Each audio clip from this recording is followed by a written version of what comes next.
Hı hı. Bu testin məqsədi nə idi? Mən sizi stres altında saxladım. Məsələn, 15 saniyə verdim və yaxud da ki, qısa vaxt verə bilərdim. Ki, stres altında insanın beyni nə qədər saxlaya bilir.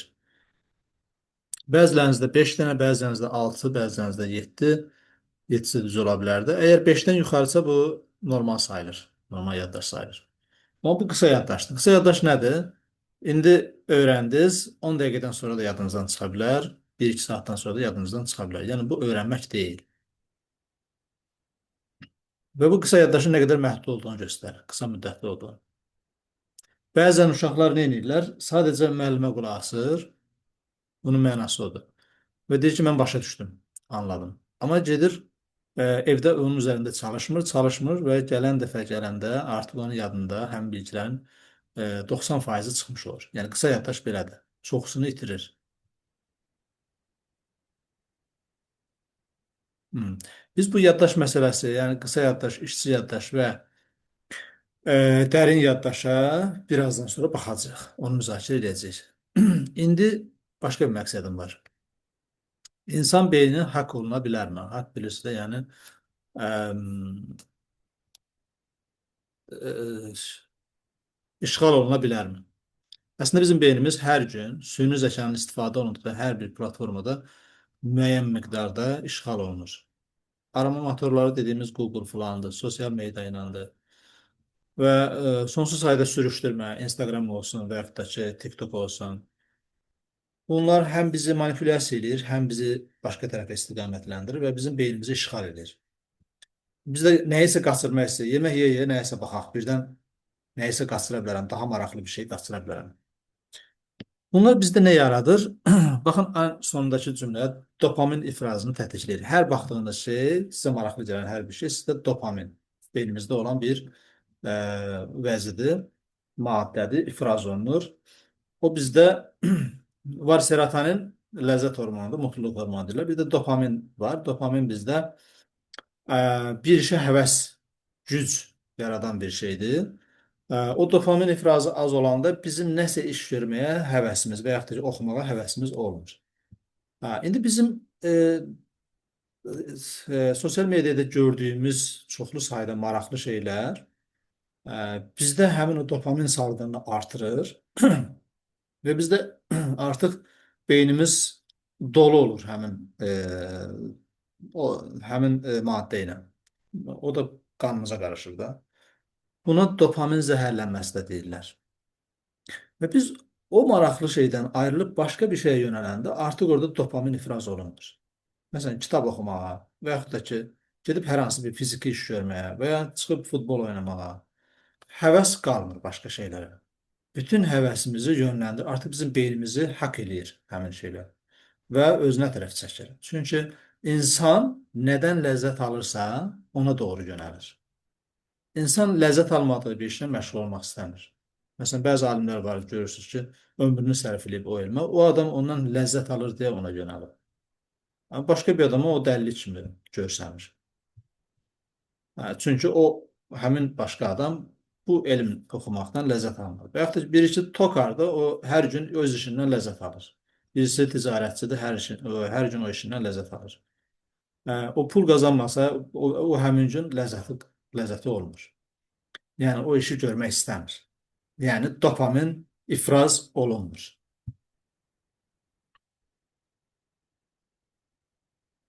Hə.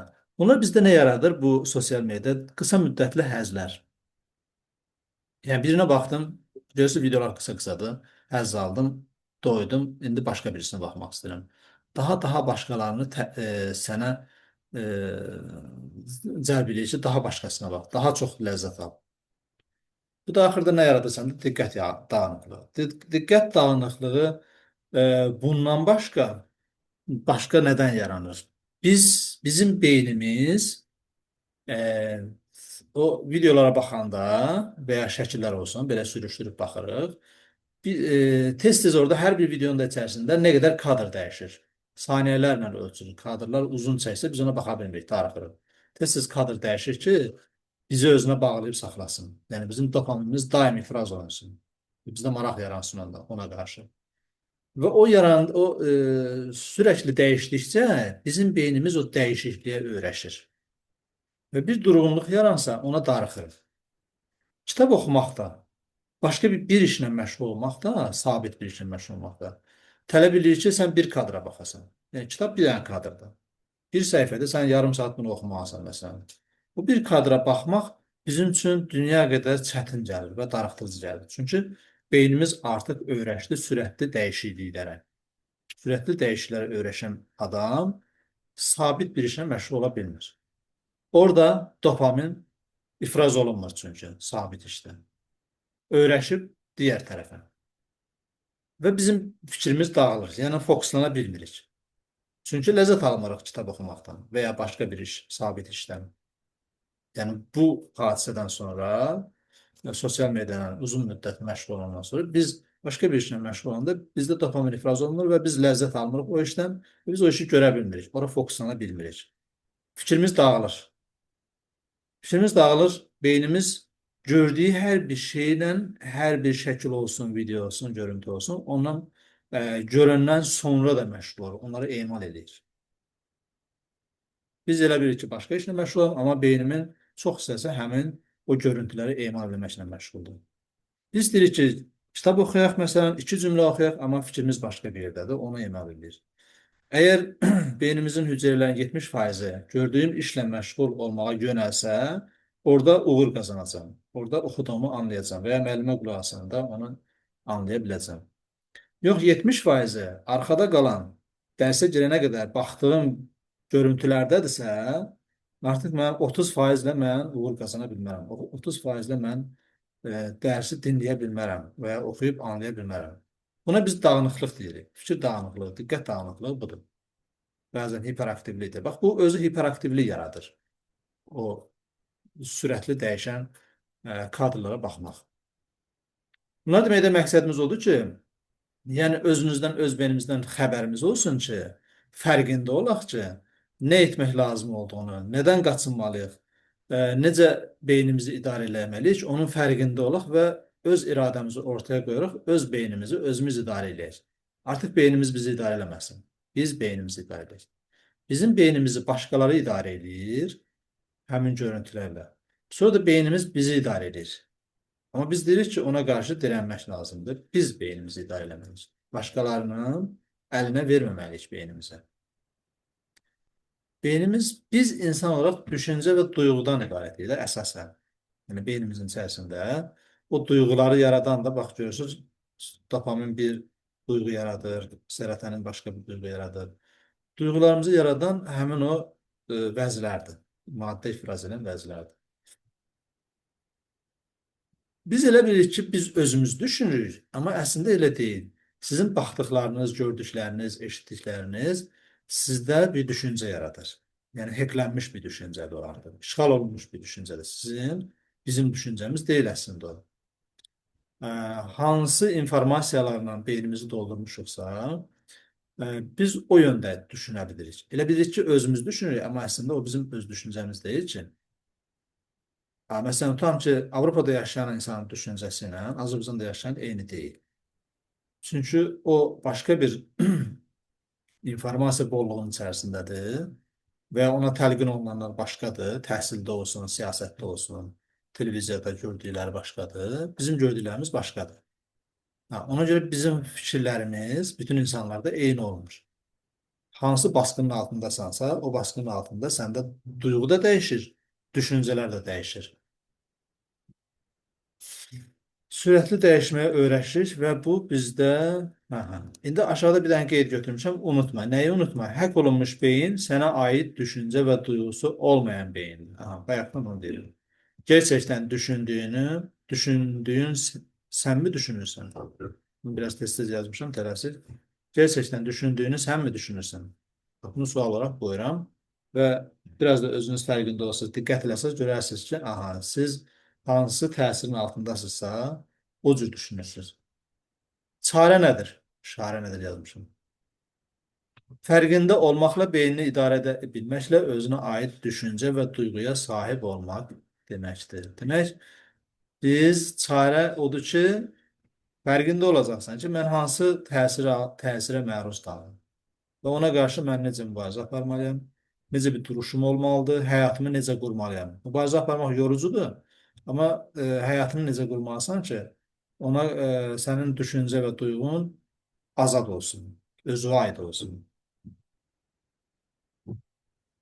Öyrənmək nədir? Bax, müasir dövrümüzdə süni zəka bilirsiniz də, süni zəka əslində sadəcə bizim yüklədiyimiz informasiyaları götürüb bizə məlumat vermir. O həm də özü özünə də öyrənə bilir.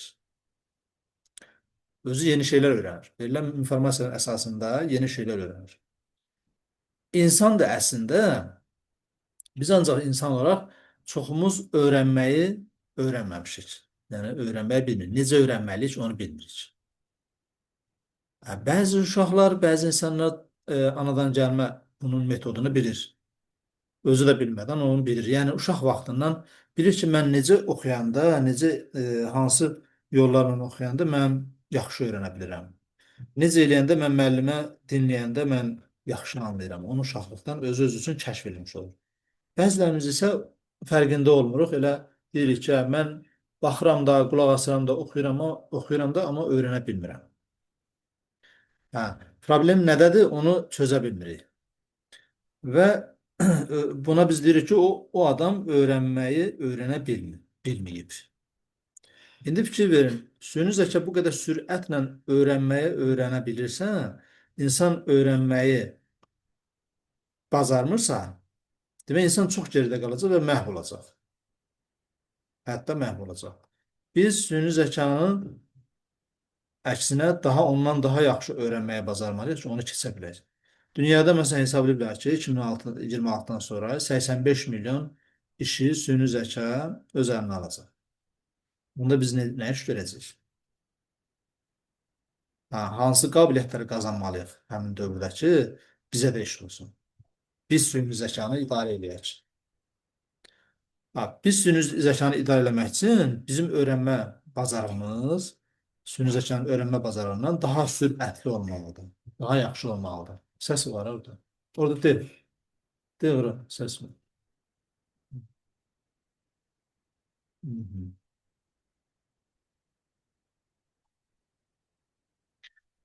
Bax, burada qeyd etmişim. Nəyi bildiyini, necə öyrəndiyini.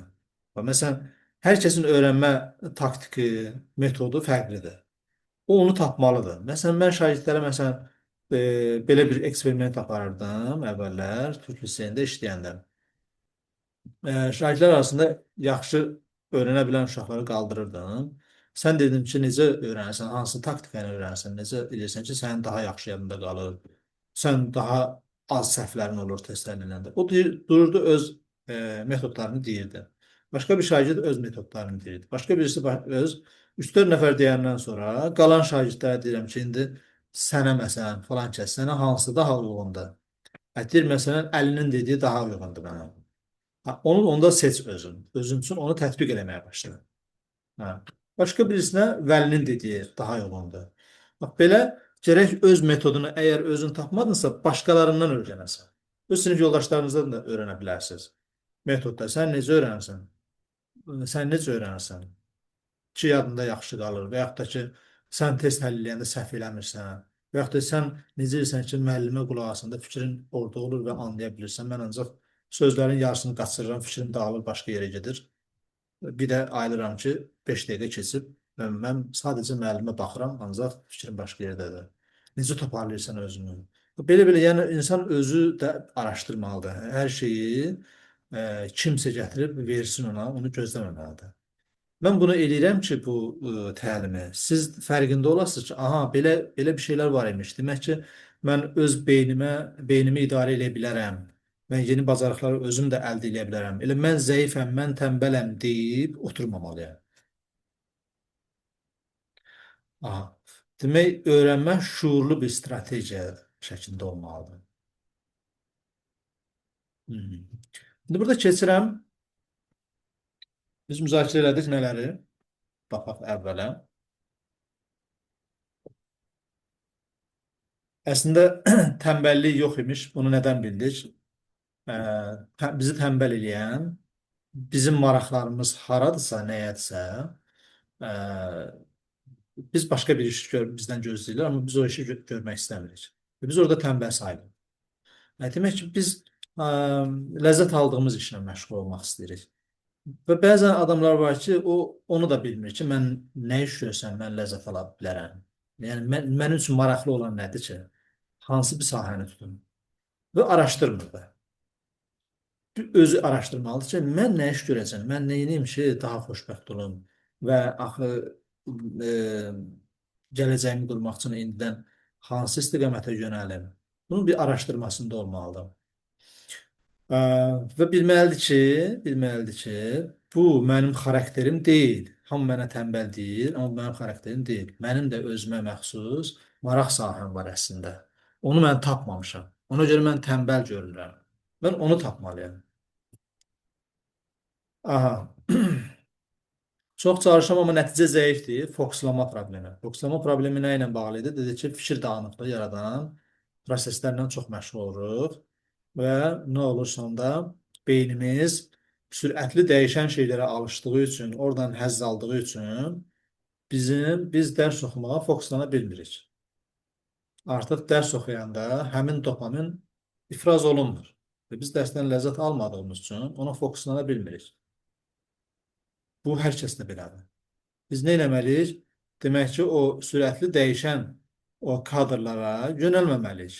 Əgər bu yolu tuturuqsa, oradan özümüzü mən etməliyik, uzaqlaşdırmalıyıq, özümüz idarə eləməliyik. Nə qədər zaman ayıracam sosial mediaya, onu özüm təyin etməliyəm, özüm qərar verməliyəm ki, sabah mənim fokuslanma problemim olmasın. Mən götürüm TikToka baxım, yarım saat sonra gəlim dərs oxum. Mümkün deyil, olmaz. Əgər yarım saat bir şeye baxdınsa, ondan sonra birbaşa dərs üzərində oxuma, oturma. Bundan uzaqlaş, bəlkə idman elə, bəlkə çay iç, bəlkə söhbət elə, sonra yavaş-yavaş beyin özünə gəlsin. Yarım saat sonra sən dərs gəlib oxuya bilərsən. Ən tezi. İndi keçirik beynin 3 mərhələli öyrənmə prosesinə. Hı -hı. Burada nə var? Bura kimi necədir sizin üçün?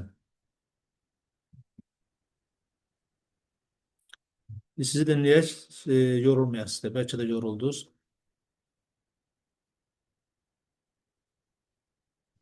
Söz deyə bilərsiniz. Sualınız varsa qeyd edin. E, ya istəyirsiniz sualınız varsa indi verin. Həm də bizim üçün bir dincəlmə olsun.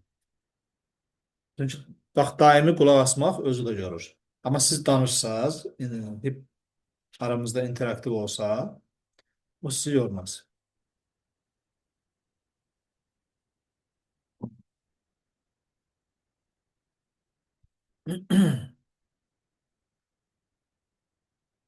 Yaxşı, mən davam edim deyirsiniz.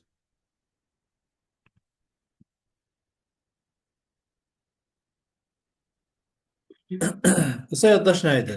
Bayaq məsələn dedik, 7-9 vaid informasiya saxlaya bilir. Ona görə də bu çox şey tez unudulur. Bayaq şəkillər göstərdim. Orada neçə dənədir? 7 sual verdim onun əsasında.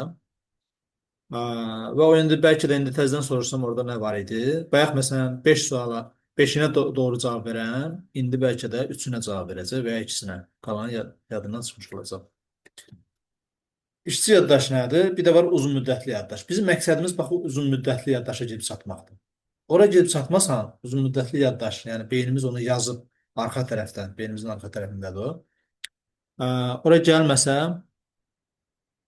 o yadımızda qalmış sayılmır və həmin informasiya yadımızdan çıxır. İbrahim, buyur. Sizcə hansı sahəyə marağımız olduğunu nətər rahatlıqla tapa bilərik və yaxud marağımız olan sahədə gələcək yoxdursa və ya məsəl üçün Azərbaycanda çox da belə dəyər görmürsə, onda nə etmək lazımdır? Hı -hı. Bu biraz kompleks sualdır. Bəli. Məsələn, rahat yolu dedin. Rahat yol, bax, yenə də rahatlıq axtarırsın. Hər şeyin rahatına. Biraz da çətinliyə düşmək lazımdır. Çünki özün dediyin kimi, məsələn, sizin marağınız tutarım ki, neuroscience-dir, tutarım ki, beyin bilimləridir. Bunu da deyim ki, gələcəkdə Nobel olacaq sahələrdən biridir. İstəsəz onları da deyərəm. İşte o sahə var. Amma Azərbaycanda bu mümkün deyil. Bunu xaricdən ancaq oxuya bilərsiniz, xaricdə işləyə bilərsiniz. Bunun üçün sən xaricdə necə oxuya bilərəm pulsuz şəkildə universitetlərin və ya xarici dövlətlərin verdiyi nə deyirlər ona? Təqaüdlər hesabına. O təqaüdləri necə qazana bilərəm? Ə, Bax, onları aşağı yaşdan araşdırmaq lazım. Məsələn, tutam ki, Amerikada e, təqaüd verilən uşaqlar daha çox, məsələn, sadəcə oxuyan uşaqlar deyil, onların sosial fəaliyyətlərinə də baxırlar. Tutam ki, birisi şahmat üzrə, birisi idman üzrə e, uğurları var. Həmin uşaqlara daha çox üstünlük verirlər. Daha çox üstünlük verirlər ki, bu həyatda bir şey eləyə bilən, gələcəyi olan bir uşaqdan. Hmm. Məsələn, biri budur. Tamam. Sən başlayırsan aşağı yaşdan, 7-ci sinifdən, 8-ci sinifdən hər hansı bir yöndə bir sosial fəaliyyət edirsən ki, oradan sənin bir qəşəng bir sertifikatın falan olsun ki, sabah sənədlərin arasına qoyub göndərə biləsən. Bu da bir şərtdir. Və yaxud da ki, olimpiada nəticələrin olsun. Nəsə seçiləsən başqalarından ki, sənə o dövlət, o universitet təqaüd versin ki, sən istədiyi əldə edəsən. Bu asan olmur. Təbii ki, asan olmur. Yəni rahat olmur.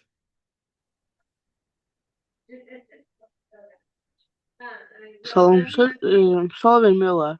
Aha, buyur. İndi Yəni demək mən istədiyim, üzr istəyirəm, İbrahim'i tam bitirmədim, fikrim dağıldı. Araşdırmalısan. Araşdırmalısan, həm özün araşdırmalısan internetdən, həm səndən böyük uşaqlar ki var, qohumda, əqrabada, məktəbdə və yaxud da ki, o uşaqlarla maraqlanıb tapırsan onları, hərədən bir şey öyrənirsən damla-damla və yaxud da ki, baxırsan müəllimlərdən hansıyla məsələn söhbət eləsən, müəllimlərlə söhbət eləyin, hansılarla söhbət eləsən, oradan bundan nəsə bir informasiya qopara bilərəm. Bax, belə-belə bu iş bu cür qurulur. Buyur. e, mən sual vermək istəyirdim ki, Aha. mən elə uşaq tanıyıram ki, yəni əvvəlcədən oxumayıb, indi də oxumur, savadsızdır. Amma elə uşaq tanıyıram ki, çox savadlı olub əvvəl, medallar falan qazanıb, olimpiadalarda birinci Aha. yerlər falan. Amma indi yəni dərs oxumur, yəni heç sınaqlardan belə 9-cu sınaqlarından 120-yi, 150-ni keçə bilmir. Bu problemi yəni tənbəllik deyilsə nə ola bilər? Ha, indi artıq başqalarının problemlərinə məşğul olursunuz. Siz şagirdsiniz yoxsa? Bəli, bəli, şagird. Ha. Məsələn, biz uşaq hazırlayanda, mən universitetdə hazırlıqla da məşğulam, kimyadan, olimpiyada hazırlığı falan. Baxırsan ki, 10-cu sinifdə yaxşıdır, 600 bal keçəcək bir uşaqdır, bura qədər gəldi, 10-cu sinif bitirdi. 11-ci sinifdə bir də baxırsan ki, aşıq oldu. Bitdi. 600 baldan düşdü 300 bala. Yəni onun üçün artıq təzə bir maraqlı bir şey çıxdı. Keçən il yox idi o. Bu il yeni bir şey çıxdı. Və çevrəsi başqa bir yaxşı olmayan bir mühitə düşdü. Ona ləzzət edən, həzz verən, dopaminini artıran başqa bir şeylər çıxdı, məşğuliyyətlər çıxdı onun üçün. O çevrəsi onu aldı, apardı. Belə yəni təsir altında düşməklə olur. Sadəcə hər şey beynimizdədir, yəni beynimizi kimsə işğal etdi. Budur məsələ. Başqa məsələ yoxdur. Oldu, çox sağ ol. Buyurun. Baxın, indi tutam ki, bir şeyi oxudunuz, bir hissəni oxudunuz. Oxudum, mən anladım bunu. Bu, elə bilirsən ki, yadında qalacaq. Amma sən onun üzərindən, indiki dövrdə özdə nə qədər informasiya alırsan hər tərəfdən, həm məktəbdə, həm hazırlıqda, 5 fəndən hazırlaşırsan, 3 fəndən hazırlaşırsan, bunun üzərinə də nə qədər informasiyalar gəlir. Bu, heç vaxt sənin yadında, bir dəfə oxumaqla yadında qalmayacaq. Bu, kiçik yaddaşdır, yəni qısa yaddaşdır. Bunu işçi yaddaşa çevirməlisən, yəni işlətməlisən beynində, bir proses aparmalısan. O proses aparandan sonra o keçəcək uzun müddətli yaddaşı. O proses nədir? Məsələn, tutam ki, deyirsən, ən azından onun haqqında, oxuduğun o abzasının haqqında bir dənə düşünürsən ən azından, səssiz bir düşünmə ola bilər. Və yaxud da ki, o oxuduğundan, ondan əvvəlki mövzu ilə bir əlaqə tapırsan, əlaqələndirdin. Və çox yaxşı olar ki, bunu səsli şəkildə də özün-özünə izah edirsən, deyirsən. və yaxud da ki, kiməsə izah edirsən. Uşaq vaxtı məsələn analara danışır uşaqlar, amma o biraz əzbər danışır, əzbər yox. Onun o mövzunun elə bir ki, oxuduğu başa düşüb, onu bir nəfərə sanki qarşındakı heç bir şey bilmir, ancaq sən ustadsan. Sən ona izah edirsən, öyrədirsən, sən müəllim kimi ona izah edirsən. O zaman sənin beynində çox güclü əlaqələr yaranır. Sən danışan anda nə qədər onunla bağlı şeylər yadına düşəcək və o bağlanacaq bir-birinə. Danışmayanda o yaranır, əlaqələr yaranmır. Hətta deyirsən, hə, mən başa düşdüm də, öz-özümə də dedim, səssiz şeydir. Yox, məsələn, heç kim yoxsa bir paduşka qoysan qarşına, bu sənin şagirdindir, sən də müəllimsən, sən ona başlayırsan evdə belə emosiyalı şəkildə izah edirsən öyrəndiklərini. O danışanda baxacaqsan ki, beynində yaxşı bir şeylər yadına düşdü. Bununla bağlı filan şeydə buna bağlamaq olar. Və yaxud da ki, məntiqini anlayırsan ki, elə anlayırsan ki, bayaq demək ki, mən tam anlamamışmışam. İndi anladım. Və belə şeylər kəşf edirsən. Bu proses gedəndən sonra o düşür dərin yaddaşa. Dərin yaddaşa düşürsə artıq o yaddan çıxmır. Amma dərin yaddaşa düşməyibsə, biz tez-tez təkrarlamağa ehtiyac hiss. Baxsan, hazırlığa gelsən, müəllim bir aydan bir təkrar elətdirir. Bir aydan bir açırsan təkrar eləmək, çoxsu yadımdan çıxır. Demək ki, uzun müddətli yaddaşa düşməmişmiş. Sən qısa yaddaşdaymışsan. Niyə? Çünki işçi yaddaşı işə salmamısan. Uzun müddətli yaddaş haqqında görə nə yazmışıq? Dərsin həqiqətən beynə yerləşdiyi yerdir. Məhz imtahan bu yaddaşı tələb edir. Bax, siz imtahana gedəndə uzun müddətli yaddaşınızda varsa, o yadınıza düşür, yoxsa düşmür. Uzun müddətli yaddaş beynimizin arxa tərəfindədir, düşünən tərəf qarşı tərəfdir. Biz sual həll edərkən öyrəndiklərimizi yaddaşdan gətirir korteksə. Korteksdə onların arasında əlaqə qurur və sualı çözür, həll edir. Məsələni biz eləmirik, beynimiz özü həll edir. Sadəcə beynimizi saf saxlamalıyıq, təmiz saxlamalıyıq ki, arxa tərəfdən, yaddaşdan, dərin yaddaşdan qarşıya gətirə bilsin informasiyanı. Beynimizin içərisində o trilyonlarla hüceyrələr arasında, daha doğrusu milyonlarla hüceyrələr arasında trilyonlarla sinapsis yaranır, əlaqələr, şaxələr. Ki, o bir informasiyanı emal eləsin və sənə onun çözümünü versin, 3-4 dənə məlumatı birləşdirsin və sənə o məsələnin həllini versin. Bəzən görürsünüz, oturmuşsan, sual həll edirsən, amma orada ilişdin qaldın, həllini tapa bilmədin. Sonra gedirsən, yatanda yadına düşür ki, həllini çözürsən bir anda. Demək ki, həmin bayaqki birinci halda sənin beynin ona uyğun deyilmiş, və ya stressliymişsən, ya yorğun imişsən, ya beynin çox hissəsi başqa şeylərlə məşğuldur, hansısa informasiyalarla məşğuldur, məktəbdə olan söhbətlərlə məşğuldur. Yəni, tam fokuslanmayıb. Beyninin hüceyrələrinin 70% üçün fokuslanmalıdır ki, orada o sualı çözə bilsin. Bax, burada o proses gedə bilsin və həllini tapsın. Sən tapmırsan, beynin tapır. Sən sadəcə beynini sakit saxlamalısan. Bayaq dediyimiz o sürətli dəyişən proseslərdən kənar saxlamalısan ki, təmiz qalsın. Təmiz qalmayanda o yaddaşdakıları da yadına sala bilmir. 3 informasiya lazımdır, gətirsin bura. 3 dənə düstur lazımdır, yadına salsın. İkisini yadına salır, birini yadına salamır. Niyə? Çünki kirli beyindir. Beyin kirlidir. Nə ilənsə məşğuldur və yaxud da ki, çoxlu qayğılarla məşğuldur. Və yaxud da gələcək qayğılarla məşğuldur. Görəsən necə olacaq, imtahanın nətər olacaq. Bunlara toxunalım. Problem ondadır ki, çox şagird yalnız qısa yaddaşlı oxuyur. Ona görə də 2 gün sonra heç nə yadında qalmır. Davam edək. Oxuyuruq, amma nəticə bərbaddır.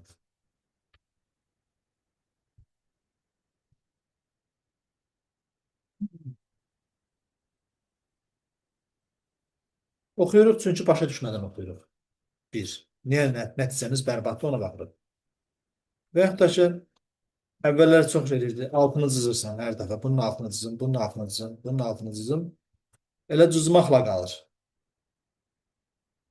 Beynimizdə cızılmalıdır o. Yəni işçi yaddaşı işə salmadan, dərin yaddaşa salmadan elə orada cızılmış olaraq kitabda qalmış olacaq. Sənin yaddaşında qalmayacaq.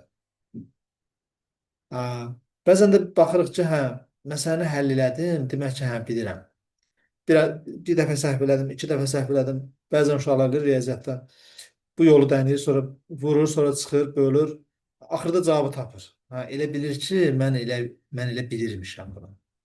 Ya cavablarına baxır, iki dəfə, üç dəfə səhv edir, dördüncü dəfə tapır. Amma desən ki, izah elə, niyə bunu belə elədin, deyə bilmir. Təsadüfən məsələn düz tapır bəzən. Elə bilir ki, bilirəm. Elə bilir ki, imtahanda da bunu eləyə biləcək. Yox, eləyə biləcək. Və yaxud da ki, video baxırsınız hər hansı bir müəllimin dərsinə. Qəşəng izah eləyir, başa düşdüm. Bu ən təhlükəli üsuldur. Başa düşdüm deyirsənsə, bitirirsənsə, orada üzrə kəsəsən, gedib birbaşa test edirsənsə, bu təhlükəlidir. Yəni, o sənin yadında qalmaya bilər. Onu sən işçi yaddaşla da, o sadəcə o qısa yaddaşda. İşçi yaddaşla da işlətməlisən beynində. Yəni, özününkiləşdirməlisən. Aldığın informasiyanı, biliyi özününkiləşdirməlisən. Sənin beynin məhsul olmalıdır. Sən onu izah eləməlisən, izah eləməyi bacarmalısan. Onda olur o səninki. Artıq pasiv öyrənmə işləməz. O dövr getdi. Aktiv işləmə deyirlər bunu. Aktiv öyrənmə. Aktiv öyrənmə. Pasiv öyrənmə nədir? Qulaq asdım, başa düşdüm. Və ya oxudum bir dəfə, hə, başa düşdüm. Bu pasiv öyrənmədir. O ancaq qısa yaddaşda qalır. Aktiv öyrənmə olmalıdır.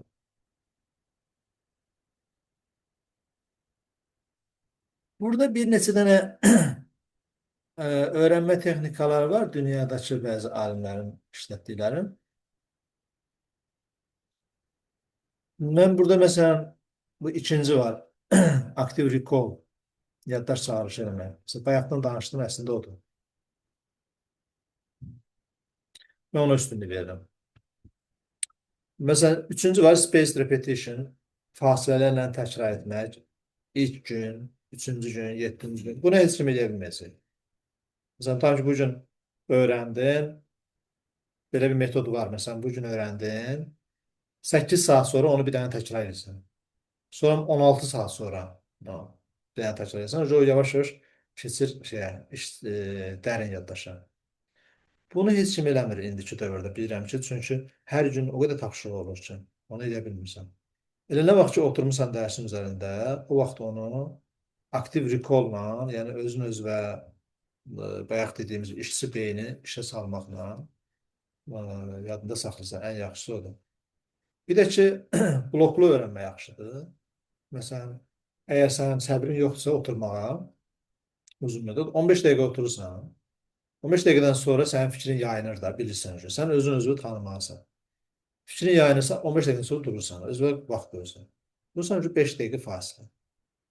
Beynimə fasilə versin. Bilirsən, kofe içirsən, nə bilim, idman edirsən, jim edirsən və yaxud da ki, rəqs edirsən, mahnı görürsən, rəqs edirsən, amma fiziki yəni. Telefonla yox. Bu çox önəmlidir. Getdin telefonla istirahət edəcəksən, xeyr. Əksinə bərbad elədin sən. Bayaq dedik axı, telefonda sən çoxlu kadrlar görəcəksən, tezdən gəlib bir səhifəyə baxmaq sənin üçün dəhşət əzab olacaq və beynin bura toparlanmayacaq, dağılacaq. Ancaq fiziki olmalıdır və ya gəzişmək və ya çıx balkonda müxusan. Belə. Mən bir sual verə bilərəm. Buyur. Biz birinci qruplar olaraq humanitar fənləri öyrənə bilmirik.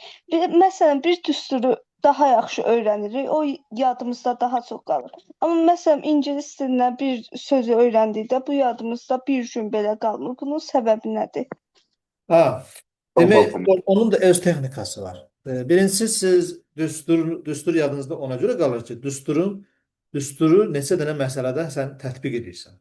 Test edirsən, məsələ edirsən. Yoxsa məsələ eləməsən, düstur sənin də yanında qalmayacaq. Elə deyil. Sadəcə sənə o maraq verir. Və onunla sən birinci qrup fənləri ilə məşğulsan. Ondan həzz ala bilirsən.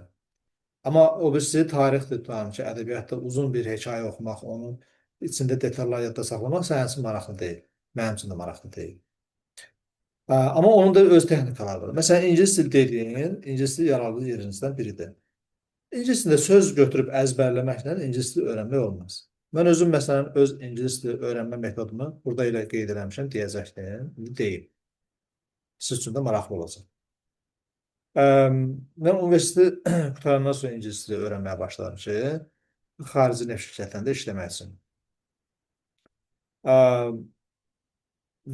Mən bir gündə 6 saat və ya 8 saat məşğul olurdum. Sözləri ancaq, yəni 6-8 saat məşğul olanda nə olmuş olur? Sizin beyniniz ancaq ingilis dilinə fokuslanır. O vaxtda telefon falan yox idi, axı televizor belə çətin tapılır.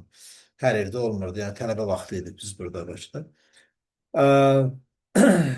Fikrimi dağıdan yəni çox şey yoxdur da. 6 saat məşğul olması beynin o qədər yönəlir ki, ingilis dilinə. Və şəhərə gedəndə hər hansı bir işləncə tez evə qayıtmaq istəyirdim ki, gedim ingilis dilində nəsə oxuyum.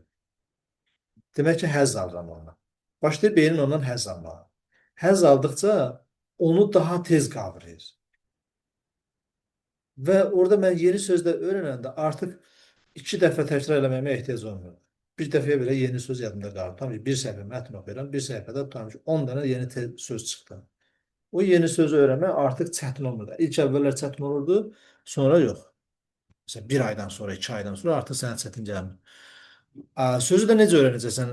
Sadəcə yığdım lüğətə və orada əzbərin yox. O yadda qalmaz. Onu işlətməlisən. Yəni aktiv recall dediyimiz aktiv öyrənmə. Onu işə salmalısan. Necə eləyəcəksən? Sözləri cümlələrin içərisində, mətnin içərisində öyrənəcəksən.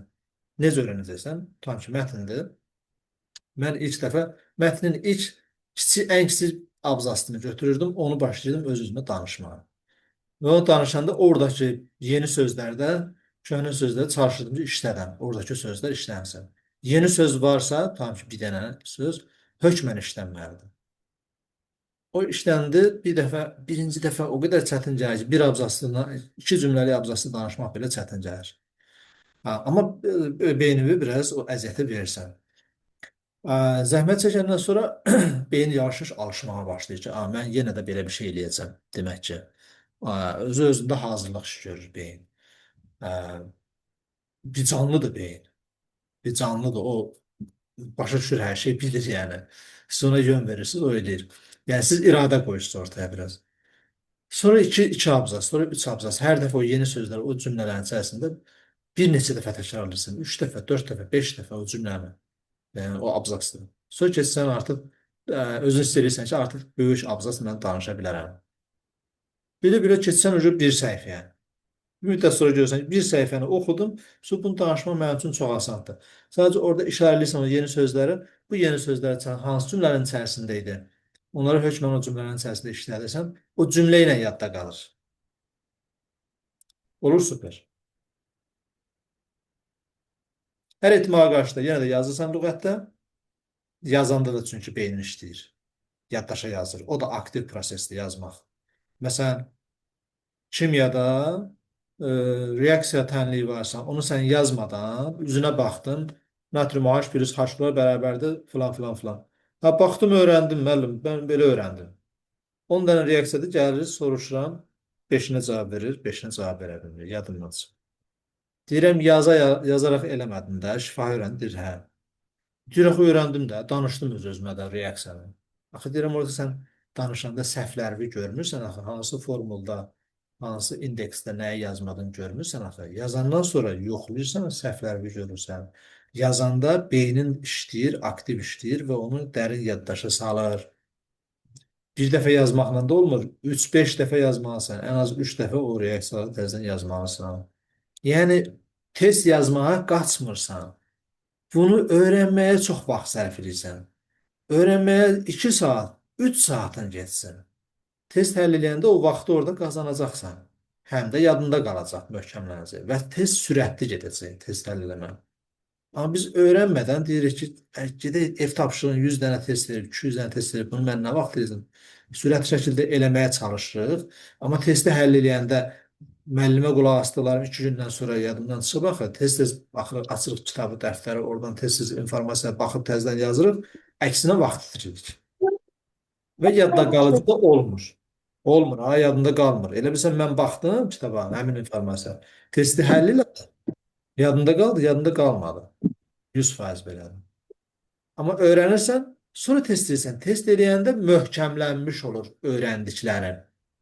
Əlaqələr daha da möhkəm qurulur beynində. Bu cür.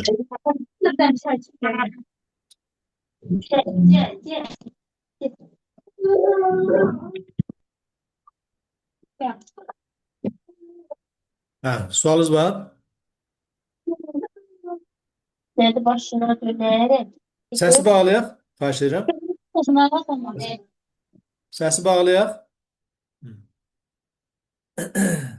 Demək, bloklu öyrənmə.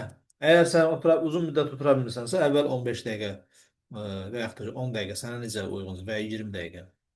Sonra o zamanı yavaş-yavaş artıra bilərsən. Əgər öz üzərində çalışırsansa, öyrənmədə məqsədlisənsə, əvvəl 15 dəqiqə, 15 dəqiqə öyrənirsən, sonra bunu qaldıra bilərsən. Yarım saata, 1 saata, 2 saata. Adam var ki, 2 saat oturur, oxuyur. Hə.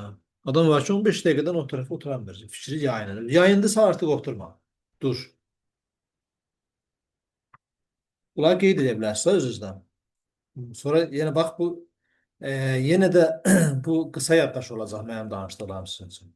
İndi elə bilirsiniz ki, hə, hər şeyi bildim.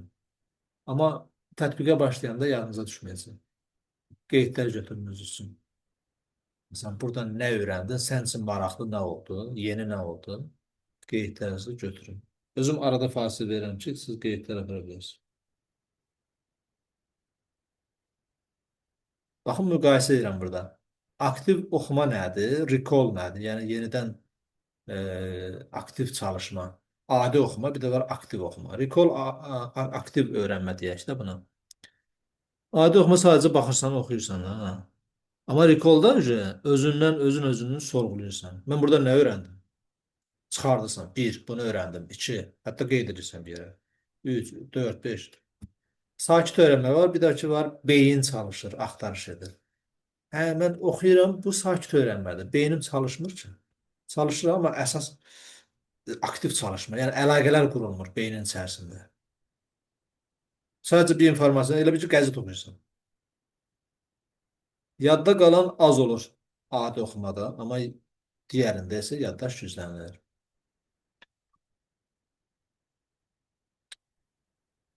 Demək, oxumalısan, başa düşməlisən, sonra oradan çıxarış etməlisən, yəni mən nələr öyrəndim, əlaqələndirməlisən, yazmalısan, çizməlisən. Sonra flash kartlar eləyə bilərsiniz, balaca, yazıb yapışdırırsan harasa, və yaxud da ki, qapının üstünə girib çıxanda görürsən, cürbəcə yerə, dəftərin içərisində. Onu yazmağın belə sənin yadında saxlayır və yaxud da ki, vərəqi fırlayanda gözün gördükcə yadıma düşür. Məsələn, imtahan qabağı siz nəyisə təkrar eləyəndə açıb bütün oxumayın.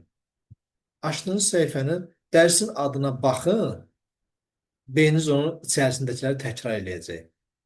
Sizin oxumanıza ehtiyacı. Çevir, o birisi dərsin adını oxuyursan, bir dəqiqə gözləyirsən, onun içərisindəkiləri yadıma gəlib düşür.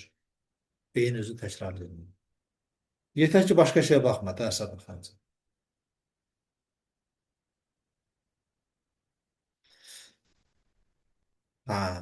Çıxarış etdin, öz üçün izah elədin, yadda qaldı. Təzədən bir də eləməlisən. Məsələn, ara sıra bir də öz üçün onu çıxarış eləməlisən. Məsələn, hissə elədin, sonra mövzunu bitəndən sonra təzədən bir dənə də öz üçün çıxarış edirsən. Mən bu mövzudan nələr öyrəndim? Sonra testi həll eləyəndə yenə də problemlər çıxacaq. Onda da başqa şeyləri kəşf edəcəksən artıq. Fokus niyə yox olur? Artıq bu haqda danışmış. Həddindən artıq ekran, məlumatın çoxluğu, 1 saatımız olub tamam. Yorulmamısınız? Xeyr. Xeyr. Maraqlıdır onda. Dopamininiz ifraz olunur onda. Mən çox iyi. Dopamin dəhşətdir. Bəli, müəllim. Həddindən artıq ekran. Bunu bildik, düzdür? İstəyir televizor ekranı olsun, istəyir telefon, istəyir kompüter ekranı. Niyə görə? Sizcə? Niyə çox ekrana baxanda fokusumuz dağılır. İndi aktiv recall eləyək sizlə. Beyin gördüyü şeyləri öyrənməyə çalışır. Kadr tezliyi çox olur. Beyin çox şey görür. Onları yadda saxlamaq istədiyi üçün bu zaman insan orqanizmi, beyni yorulur. Hı -hı. Eyni Sabit bir anda, şey olmadığı üçün eyni eyni anda buyur. müəyyən vaxt ərzində eyni şeyləri təkrarlanmış olaraq görmür və bu da beyni çox sürətli yorulmasına səbəb olmur. Müxtəlif şeylər görmək. Eyni şeylər yox, sürətlə müxtəlif şeylər görmək. Bunu demək istədim də. Hı. Bəli. Tamam. Bəli, düzdür. Öyrənmişsiniz. Məlumatın çoxluğu özündə. Məsələn, tam ki bir stolumuzun üstündə 2 dənə əşyamız var. Bir qələmimiz var, bir dənə telefonumuz var. Bilirəm ki, stolun üstündədir. Bu stol yaddaşımızdır, beynimizdir. İçindəki qələmlə telefonda mənim yaddaşıma yazdığım məlumatlardır. Qoymuşam bura. Sonra gəlib görürəm ki, bunun üstündə nə qədər kağız-küğüz töküblər. Kitab, kağız-küğüz doludur. Mən onu oradan axtarmaq istəyirəm. Əlimlə belə-belə vururam ki, bu hardadır, yaxud da qaldırıram bir-bir, baxıram. Ya birini tapıram, birini tapa bilmirəm. Məsələn, telefonu tapıram, amma ruçkanı tapa bilmirəm. Və ya gec tapıram. O deməkdir ki, üstünü bizim də beynimiz. Məsələn, mənə dərs lazımdır öyrənmək. Bu düsturlar yadında qalsın və ingiliscəsində bu sözlər yadında qalsın. Amma mən onunla yanaşı çoxlu ekrana baxıram, çoxlu informasiya alıram. İran müharibəsindən tutmuş belə hər şey. Show biznes. Beynimdə onlar zizibil kimi sayılır. Yəni, bunun üstünə tökülən o kağız-küğüz, onlar zizibildir. Onlar mənə lazım olan o əsas bilgi informasiyaları üstünü örtür. Zibillə üstünü örtür. Və mən onu axtaranda, mən sual həll edəndə yadıma salmaq istəyirəm, yadıma sala bilmirəm. Yəni, ruçkanı axtarıram, tapa bilmirəm. Birini tapıram, birini tapa bilmirəm. Aydın, bayaq dedim, beyninizi təmiz saxlayacaqsınız. Ki, Sual versəm olar. Aha, buyur. 15 gün ərzində 3 mövzunu necə 3 dənə daha doğrusu dərsi necə təkrar edə bilərəm? Azərbaycan dili, riyaziyyat, ingilis dili. 15 gün ərzində, məsələn, imtahana qalıb 15 gün. Bəli. 9-cu sinif buraxılış imtahanı. Hə. Yenə də özün proqram tutmalısan. Bu hər şey sən özün özünü daha yaxşı tanımalısan da. Mən nəyi necə bilirəm, mənim öyrənmə metodum necədir. Məsələn, 15 gün ərzində necə eləmək olar?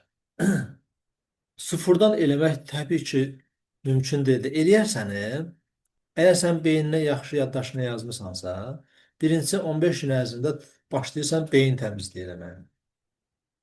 Yəni, düşüncələri təmizləyirsən. Əslində, sənin öyrəndiklərin yadındadır, beynindədir. Biz yadımıza sala bilmirik, ona görə ki, düşüncəmiz təmiz deyil, zizibillə örtülüb, bayaq onu deyil. Detoks edirsən. Eləyə bilirsən belə o şey kimi, durursan belə, sakitcənə məsələn bir yerə baxırsan və ya bir su qoyursan qarşına, ancaq ora baxırsan.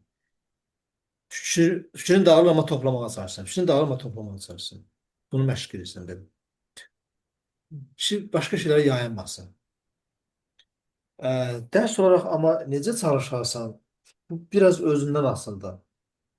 Məsələn, flash kartlar eləmisənsə, ancaq o flash kartlara baxırsan, onun əsas şeylərə baxırsan, flash kartlara baxanda beynin qalan hissəni də təkrar edəcək onsuzdan.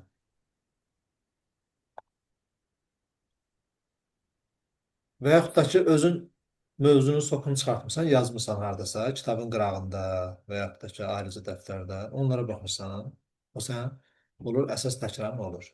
O sənin yadına salır digərlərini və özün başlayırsan, burada da filan şey də var idi, filan şey də var idi, başlayırsan əlaqə qurmağa. Tam oxumaqdansa o daha yaxşıdır. Tam oxumaq sən sürətlə oxuyacaqsan və çatdıra bilməyəcəksən. Yəni, sürətli oxumaq, yəni anlamlı oxumaq olmayacaq da o. Mən belə başa düşürəm.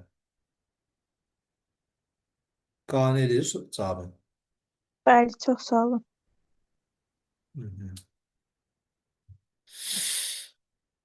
Uzun müddət oturma. Bəzi adam səs-küylü yerdə oxuya bilir. Məsələn, mən səs-küylü yerdə oxuya bilmirəm. Və yaxud da bəziləri var, musiqi altında oxuyur. Heç məsləhət deyil. oxumasanız, elə oxumasanız daha yaxşıdır. Sən musiqiyə ola bilər ki, deyərsən ki, musiqini daha yaxşı öyrənirəm. Amma sən imtahanda o musiqi olmayacaqdı ya. İmtahanda beynin stres edəcək. Onu istəyəcək, öyrəşib ona, alışdırmısan. Narkotika kimi bir şeydir. Baxın, bu telefon da narkotika kimi bir şeydir. Əgər buna alışdırmısan, sözü bunsuz dayana bilmirsənsə, bu da yeni dövrün bağımlılığıdır. Narkotika bağımlılığı eşitmisiniz də və yaxud da ki, alkoqol içkilərə bağımlılıq. Bu da onun kimi zərərli alışkanlıqlardan biridir. Həmçinin dərs oxuyanda musiqiyə qulaq asmaq da o zərərli alışkanlıqlardan biridir. Çünki imtahanda o olmayanda sən həmin effekti verməyəcək sənin beynin. Aha. Sənin beynin çox şeylə məşğul olanda həm də enerjisini tükətir həmin sahələrə. Bizim beynimiz bizim kütləmizin 2%-ni təşkil edir. Yəni 100 kiloqram, 50 kiloqramlıqsa 2%-i nə qədər edir? 2 qram, yox az oldu nəsə. Harcı təxminən 150-200 qram da beynimiz. Amma bədənimizin bütün enerjisinin 20%-ni istifadə edir. Yəni yediyinizin, içdiyinizin çoxusunu o sərf edir. Dərs oxuyanda, işləyəndə, nəsə düşünəndə, nəsə həll eləyəndə. Məsələn, qidadan qidaya fərq var. Tam ki, şəkərli qidadır, karbohidrat dedik biz ona. Şəkərdir, şirniyyatlardır, çörəkdir, meyvədir. Bunlar tez enerji verir insana, amma tez də qurtarır onun enerjisini. Tez parçalanır, qana tez keçir. Elə bir ki, samandır, saman bizdə kağızdır, yandırırsan, tez yanır, enerjini verir və bitir. Bir də var ki, protein, zülal, yəni ətdir, yumurtadır, belə şeylər. Bunlar biraz gec verir enerjini, amma dayanıqlı verir. Elə bir ki, yekə odun qoymusan, yandırırsan. Uzun müddət səhərə qədər o yanır. Hə. Qidanın bu türləri var. Yəni, həmişə eyni şeylə qidalanmayın. Həmişə şirniyyat alım yiyin, həmişə bəziləri şokolad həvəskarıdır, yaxşı deyil. O da bir bağımlılıqdır. Qısa müddətli şeylərə öyrəşdirirsən. O bayaqki video şeylər kimi sürüşdürməli ekran kimi qısa müddətli şeylərə öyrəşdirmişik. Qidada da özümüzü qısa müddətli həzz verən şeylərə odaqlanmayaq. Yəni onlardan kənar duraq. Uzun müddətli. Həyat da belədir. Bir var ki, dərin həyat yaşayırsan, mənalı həyat yaşayırsan, dərin. Bir də var ki, sadə üzdən yaşayırsan, yəni hər şey yəni üzdən baxırsan, yəni dərinlə baxmırsan, proseslərin dərinlə baxmırsan. Yəni insan odur ki, insan bütün canlılardan fərqlidir də bu kainatda. Buna verilən o duyğu və düşüncə ki verilir, o məna axtarır həmişə. O əgər məna axtarmayacaqsa, gördüyü işdə, yaşayışında, həyatda, münasibətlərdə məna olmayacaqsa, o insanlıqda onun payı çox az olur da. Yəni heyvanla da fərqi nə oldu ki? Heyvan da yeyir, içir, yatır, çoxalır. İnsan da o yolu tutub gedirsə, mənasız həyat yaşayırsa, yəni səthi həyat. O da bizim o telefona çoxlu sürəkli baxmağımız kimi olur. Zaten telefona sürəkli baxmaq elə bir şey yaradır insanda. Mənasızlaşdırır. Hər şeyi gözündə mənasızlaşdırır. Və sən gözü çox şeylə düşünür. Niyə? Çünki artıq onun beyni həklanıb. İşğal olunub. O cür düşündürülür. Biz düşünmürük, biz düşündürülürük. Sual verə bilərəm. Buyur. İndi məsələn imtahandan sonra həqiqətən çoxlu yuxunun gəlməsi, yəni yuxunun qarşısını necə almaq? Ən başlıca problem məncə budur. Çox yuxu gəlir. Bəli. Həmin gün yoxsa o sonraki müddət hansı? Ümumiyyətlə də məsələn imtahandan sonraki gün belə havada normal olur sadəcə olaraq. Məsələn evdə və yaxud da ki hazırlıqlara gedirik də indi. Ondan sonra belə yenidən qalxdıqdan sonra daha yenidən yuxu istəyir də. Hə. Yəni normal bir şey deyil məncə. Ondan qabaqçı dövrdə elə bir şey sürətli bir rejimdə işləyirdi. Beyin bilirdi ki, mənim falan gün imtahanım olacaq, onu çatdırmalıyam. Sən yüklədikcə yüklənirdi, götürürdü, yuxusuz qalırdı, onu dözürdü. O səni həyatda saxlamaq üçün də beynin funksiyası insanı həyatda saxlamaq üçün ölməyə qoymur. Aydındır. Bizim ən son ölən beynimizdir. O bizi həyatda tutmağa çalışır. Bilir ki, bu bizim üçün həyatı bir şeydir. Bizi oyaq qalmalıyıq, o oyaq qalır. Yəni rahatlıqla razılaşır. Amma imtahanı verəndən sonra bilir ki, hə, bitdi iş. Mənim vəzifəm bitdi, artıq mən dincəlməliyəm. O dincəlmək istəyir. Rahatlığa çıxır. Hə, bilir ki, bir də imtahan 2 aydan sonradır. Hə, o vaxta yaxınlaşanda mən yenə də həmin rejimə düşəcəm. Gecə yuxusunu yaxşı edin, gecə dərin yuxu olsun, tez yatın ki, tez oyana biləsiniz. Gecənin ilk vaxtlarındakı yuxu daha dərindir, o daha yaxşı dincəldir. Yox, gecə məsələn 2-yə qədər oturursan, sonra yatırsansa, o dincəltmir. Səhər durursan, yuxulu olursun. Mən Ondan tam sonra, ondan mən sonra tam saat 10-da, tərsini eləyirdim ilin başında. ondan sonra Heç saat fikrim 10-da, yox. 11-də yatırsan, 10-da, 11-də. Amma tezləndən 5-də dura bilirsən, 5-də, 6-da dura bilirsən. O zaman tez dincəlir və tez oyana bilirsən, effektivli çalışa bilirsən. Hı -hı. Yəni bunları biləndən sonra adam burada axırıncı cümlə yazmışam. Yəni, bu sizə aiddir. Baxın, fikirlərsən ki, məndə problem yox imiş ki. Demək ki, problem nədəymiş? Beynimdə və beynimi idarə etməyimdə, metodumdaymış. Əslində, yəni beynim zəif deyil, mən tənbəl deyiləm. Sadəcə doğru metod seçməliyəm, beyni doğru yönləndirməliyəm. Bu hər kəsdə ola bilən bir şeydir demək ki. Fokus artıran texnikalar. İki cür öyrənmə bloku var. Kiçik blok, deep work. Bu nə idi? Məsələn, fokus artırmaq deyəndə uşaqlar, məsələn, bayaq dedim, 15 dəqiqə oxuyursan, sonra görürsən ki, fikrin dağılır. Ucu fokus dağılır. Orada davam eləmirsən, durursun. Məsələn, belə bloklar var. 20 dəqiqə fokus edirsən, sonra 10 dəqiqə fasilə edirsən, sonra 20 saniyə uzağa baxırsan. Tam uzağa baxırsan pəncərədən.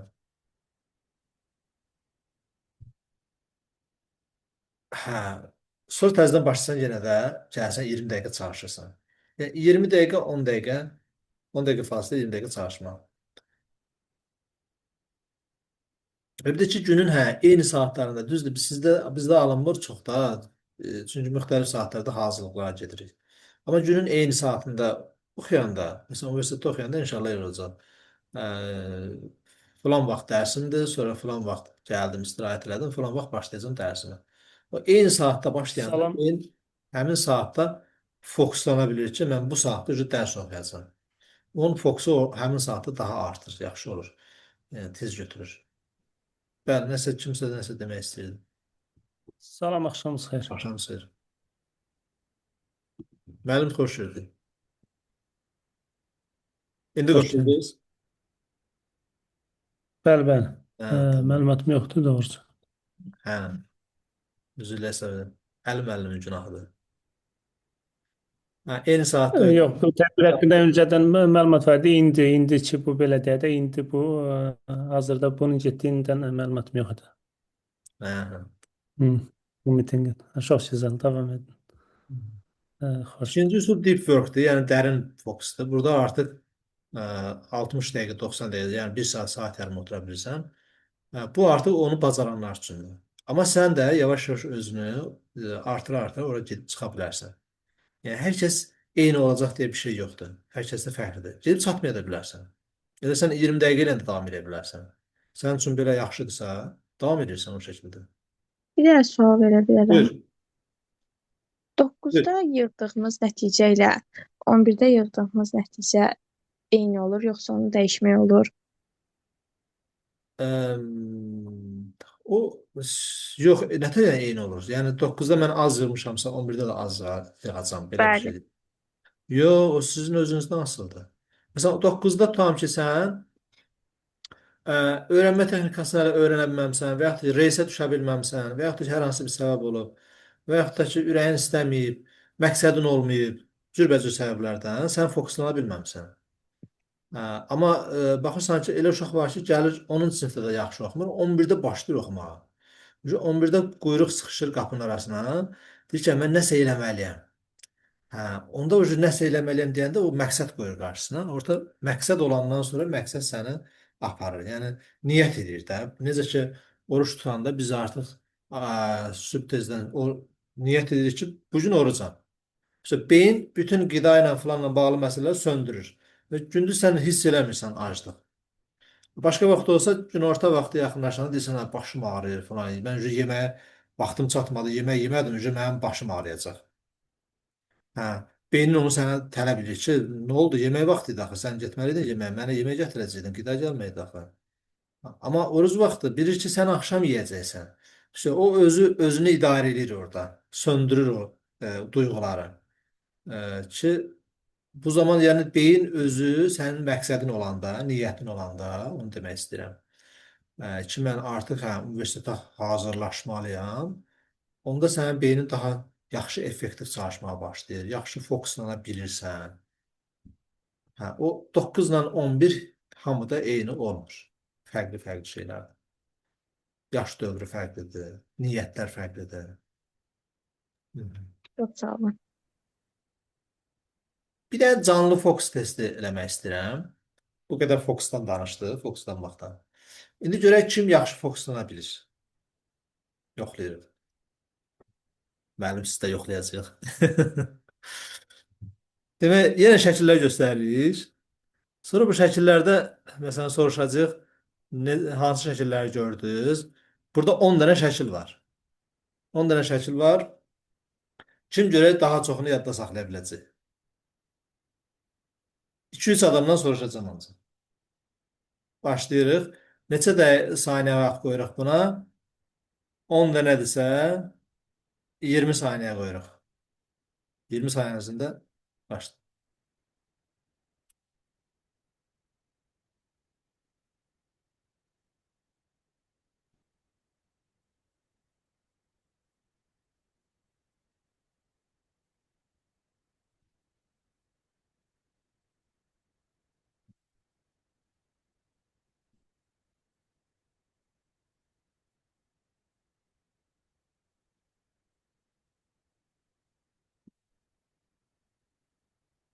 Bitdi.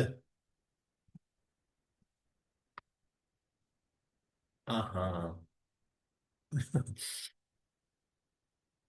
Kimdən soruşaq? Kimdən soruşaq? Necə suallar baxa görə cavab verə bilirik. Hə? Sizdən soruşaq, Dünya müəllim. Hı. Aha, sayaq Dünya müəllim. Uşaqlar da cürətlənəcəklər. Siz sayın. Məsələn, sol tərəfdən gələn yuxarıdan aşağı gələk. Hə, yol, maşın, orada ikincisi avtomobil idi daha doğrusu. Sonra dördüncüsü ürəkdir, üçüncüsü orada oturacaq var idi. Aha. Beşinci, beşdə var idi aşağıda. Beşdə unuttum. Altıncısı arı idi, arı. Arı var idi altıda. Aha. Arıdan sonra bir saniye. Sonuncusunda portakal var idi aşağıda. Hə, dördüncüsü ürək idi. Dördüncüsü ürəkdə aşağıda demək sağda, sağ tərəfdə vardı. Nə idi? Hə, orada daş sırası neçənci idi? Biraz orada batarya daş var idi. Neçənciydi batarya? 9. Bu 7. 9. Hə, 9'du. 7 sağlam. Dəmir yol neçənciydi? Sonuncu portakaldı. Hansı? Dəmir yolu. Hə, dəmir yolu ikinci idi. Uşaqlar özünüzdə qeyd edin. İstəyirsiniz, sonra baxacaqsınız. 8 idi. 8 idi. Aha. Arı neçənci idi? 9. 7. Arı 6. olmalıydı. 7. Bilənlər var ha. 6 gül idi. Belə, kimdir? Bəli. Biri sırışdırsa o birilərin hamısı yerdir. Tamam. Baxırıq intezdən. Uşaqların beyni daha təmizdir. Hamısını bir tane mən yadda saxladım. Neydi bunun? Sırasına karışırdı. Bəli. Nəridə demək istəyir deyəsən? Nəridə buyur? Səsi açmamısan. Ardıcılığı. Aha. Demək istəyirsən? Birinci yol idi. İkinci E, Maşını idi, deyəsən adı idi. Üçüncü stol idi. Dördüncü e, ürək şəkli idi. Səkkiz. Sonra Gəlin bax tapmanı. məsələn uşaqlar oturmuşdu Aha, aha, da. Altıncı qızılgül olmalı idi, nəsə gül aha. idi. Hı-hı. 7 arı idi. Hı-hı. 8 tramvay yoluydu. Aha, 9 bu batareya aha, çizgi film falan reklamlarda aha. görmüşük. Bəli. 10-cu portağal idi. Nəsə biri Bəli, hamısı, kəsildi. Bu qədər. hamısını dedim. Sağ olasın.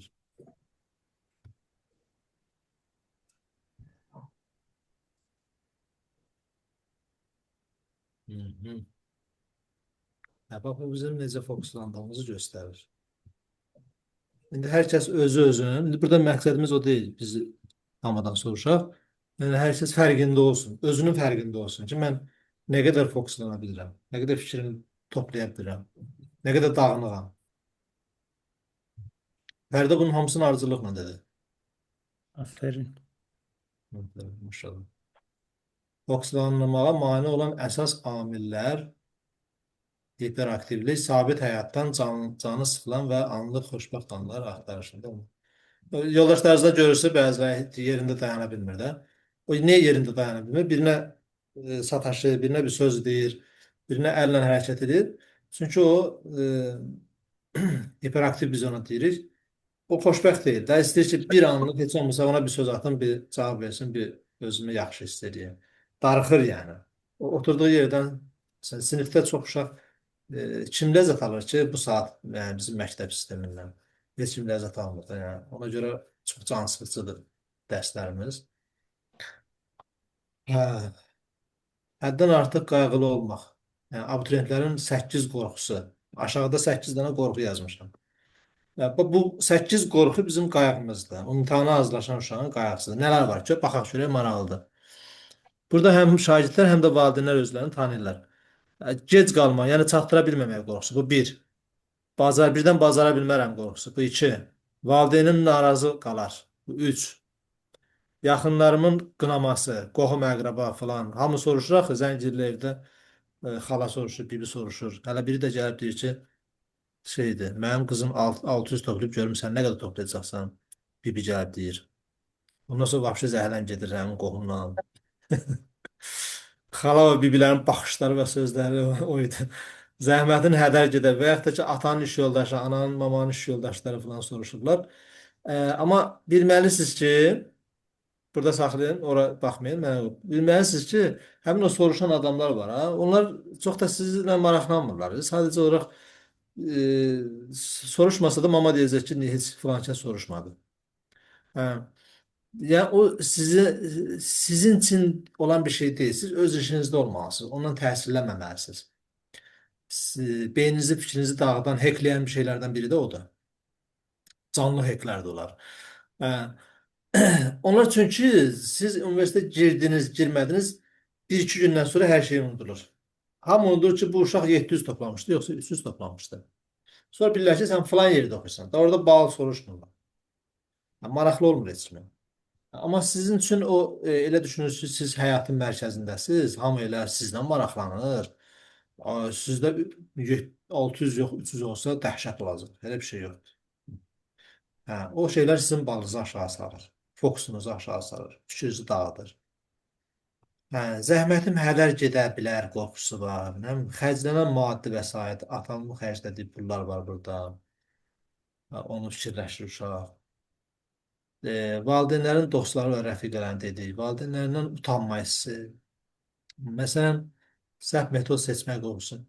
Məsələn, uşaqlardan mən soruşmuşam, müəllim, bir də eksperiment apardım. Qızlardan soruşuram. Oğlan qız sinifdə 8-ci sinif uşaqlardan. Deyirəm ki, yaxşı oxuyan uşaqlardan. Deyirəm, məsələn, sən nəyə görə yaxşı oxuyorsun? Bir də ki, mən istəyirəm ki, atam mənə həmişə gözündə üstün olan da, mənim həmişə tərifləsin. Yəni, demək ki, özü üçün oxumur. Onun üçün oxuyur. Biri deyir ki, mən həmişə birinci olmaq istəyirəm. Sinifdə mən niyə ikinci olmalıyam? Biri nə deyir? Məsələn, hərənin bir başqa-başqa fərqli səbəbləri oldu. Yadımdan çıxdı indi. Biri deyir ki, mən tutam ki, kimləsə rəqabət aparır, ondan geri qalmaq istəmir. Belə hərənin fərqli-fərqli səbəbləri var, amma özünə yönəlik bir səbəb deyil. Yəni mən yaxşı həkim olmaq istəyirəm deyə mən oxuyuram, deyən görmədim. Hə. Və yaxud da mən Nobel mükafatı almaq istəyirəm deyə oxuyan görmədim. Hə, bizdə belə səbəblər var. Amma bəzi uşaqlar da var ki, hə, burada xərclənən maddi vəsaitdə fikirləşmir, xala bibində fikirləşmir, heç nə də oxumur. Bəziləri də var ki, bunların bəzilərinə fikir vermir, bəzilərinə fikir verir ancaq. Yəni onda 8 dənə yox, tam ki 3 dənə qorxu olur. O uşaq daha uğurlu olur o birisilərə nisbətən. Çünki beyni rahat olur. Bayaq dedim, yaddaşımızı zibillə örtülür üstü informasiyanın. Bax, bu 8 qorxu həmin zibildərdəndir. Qayğılar. Sadəcə informasiyalar deyil bizim yaddaşımızı pozan. Bunlar pozur əsas. Qoymur ki, yadımıza salaq. Çünki bu stresdə saxlayırıq sən. Stresdə saxlayanda beyində qan dövranında yaxşı getmir və hüceyrələr arasında sinapsislər yaxşı qurulmur. Əlaqə yaxşı qurulmayanda da məsələnin çözümünü çıxarda bilir. Amma rahat olsan, çözüm çox rahat çıxacaq. Həll eləyən sən deyilsən, beynin həll eləyir onsuz. Kimin beyni rahatsa, dünya vecinə deyilsə, o daha tez öyrənir. Məsələn, elə uşaqlar var ki, dünya vecinə olmayan uşaqlar var, abituriyentlər də mənim hazırlığımda olub görmüşəm. Hamısını bir-bir müşahidə edirəm. Baxıram ki, bu evdə heç bir şey eləmir. Nə test yazmır, nə oxumur. Ancaq gəlib bir dənə qulaq asır mənə, biraz söhbət edir, uşaqlarla zarafat deyir, gül, mənlə zarafat deyir, çıxdı getdi. Amma test yazanda, yaxud da mən nəsə izah eləyəndə geri qayıdıb o sualın içərisində sual soruşanda uşaqlardan birinci o cavab verir. O birisi oxuyanlar heç cavab verə bilmirlər. Onlar oxuyur da, yazır da, pozur da. Çünki onların beyni rahat deyil. Amma bu uşağın dünya vecinə deyil. Beyni çox açıqdır, təmizdir. Aydındır. Çox fərqli şeylər var.